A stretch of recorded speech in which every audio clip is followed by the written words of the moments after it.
Hello! In this video, we're going to check signs of early betrayal in any relationship so that we can avoid all this frustration. I am Carlos. I struggled for years with anxiety and depression, and as well with some betrayals along the way. And when I was able to understand with whom I can establish a safe relationship and help myself overcome my challenges, I was able to transform my personal and professional life. And that's why I want to share with you tips that were so helpful to me to improve my quality of life. And if you don't want to miss other videos coming, press the subscribe button and you can find in the description information to contact me. Betrayal. This happens when we have some expectations in a relationship and at some point those are broken. The expectations are not fulfilled.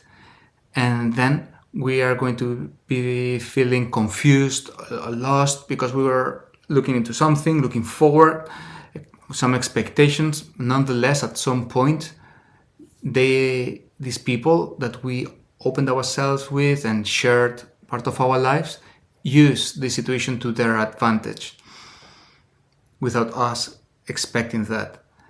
And that can be very depleting for us as an experience, painful, and we might even feel that we've lost time that we invested in sharing activities or sharing experiences with someone that didn't deserve us at all.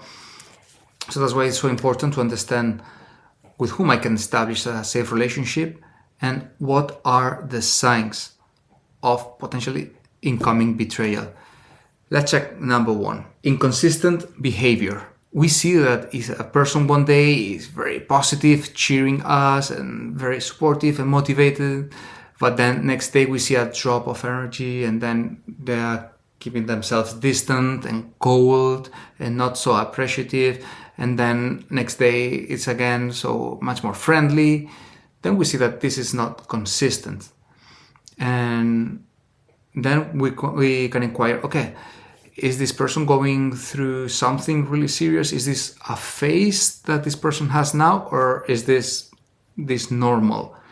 If we understand that this is regular, and then we can look into their past, and now with social media it's so easy, or if we've got friends in common to understand, okay, what's the behavior?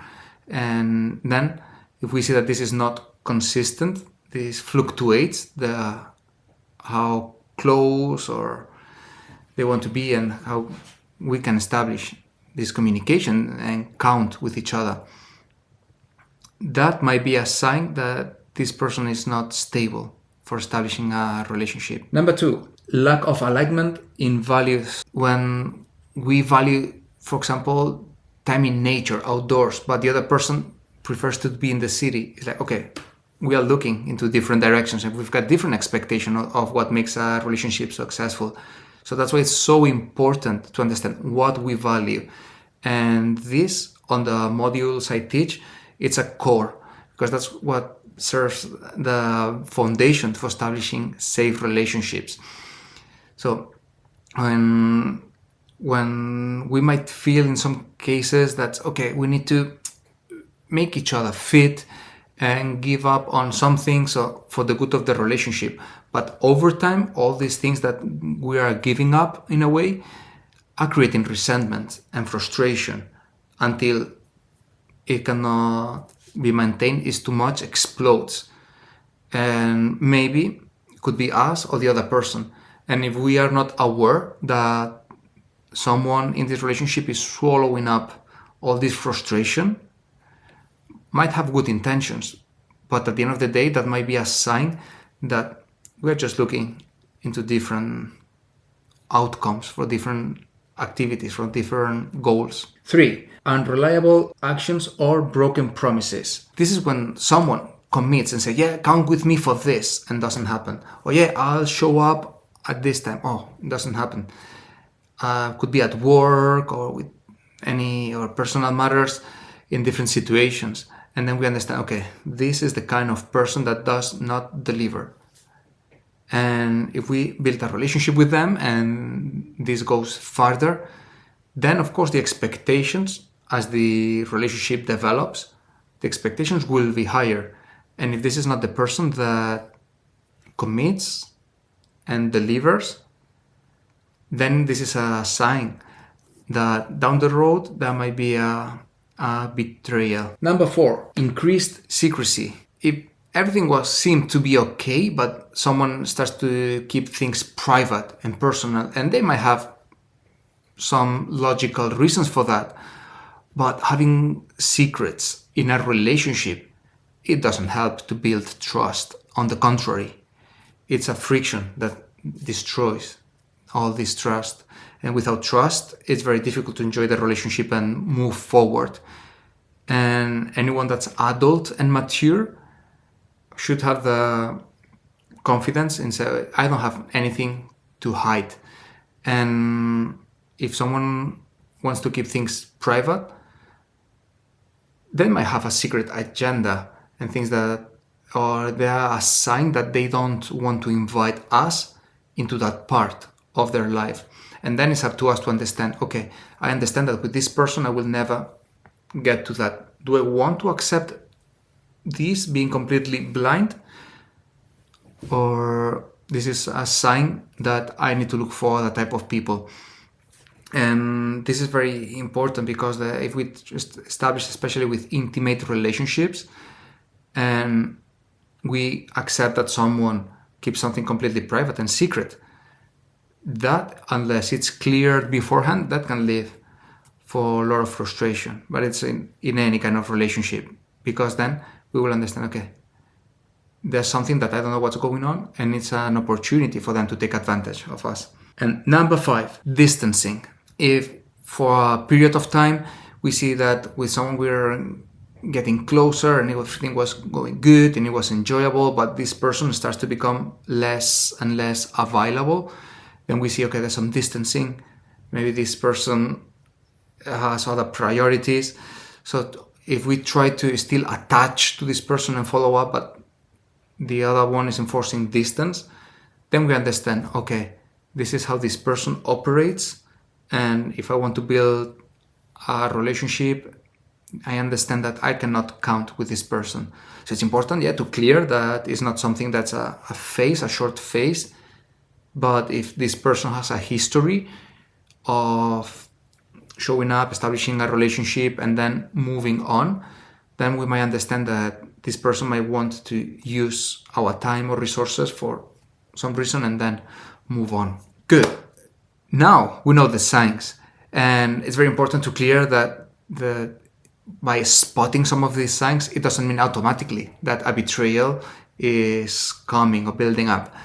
There might be different reasons. Maybe someone is trying to, throw a party, a surprise party, and that's why they don't want to share some details. So that's important that we cannot take very rash decisions and understand, okay, it's a combination of factors, and these are signs that help to clear when betrayal is incoming. If none of those signs were spotted and still we were used, manipulated, betrayed, or cheated, in those cases, it's very helpful to look back and say, okay, what happened here? What are the things that I missed? And see the signs. So it's important to learn from those, so then I can establish boundaries from now on. And whenever I see this type of behavior, I can communicate openly, like, hey, I'm noticing this, and that. Is everything good for you? Is there anything going on? Can I help you with anything? So it's important to give the other person a chance to speak up and share what's going on.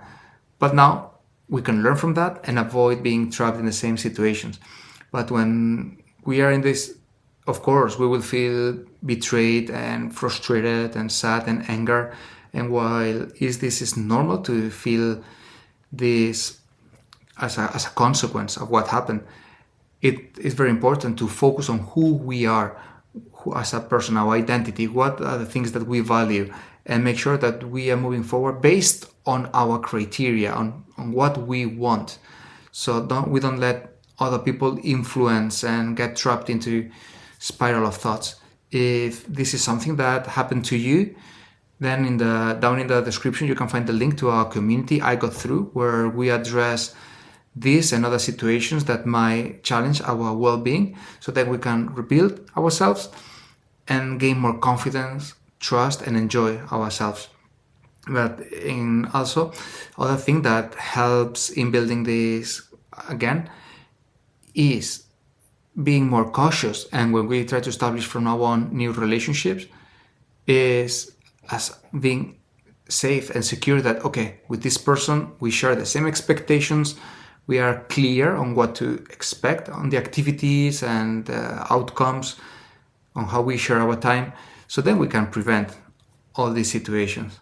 And even though when we've been in this situation and someone tries to apologize, not all apologies are the same.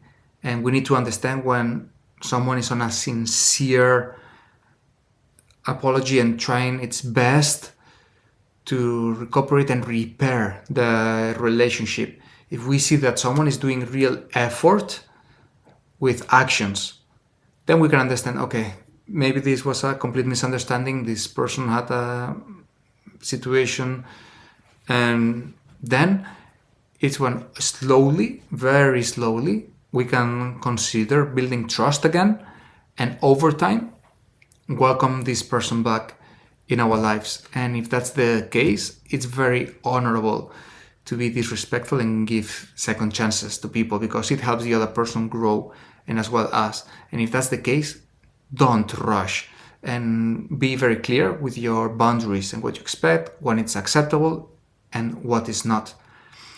And when, as well, if this person, we need to understand what are the expectations. If it's someone that's just an acquaintance, then we cannot expect much loyalty. We understand it's just an acquaintance, someone that we met, we wish them well, but they don't need to be close and involved in all of our activities. Whereas if it's a partner or family member, then we expect loyalty, and it's normal, and we can call them and demand to step up. And if not, we can always understand that we are not aligned. And I hope this video was helpful to prevent these betrayal situations of feeling manipulated. If you would like to learn more about it, subscribe to our videos not to miss anything, and keep educating ourselves to enjoy better quality of life.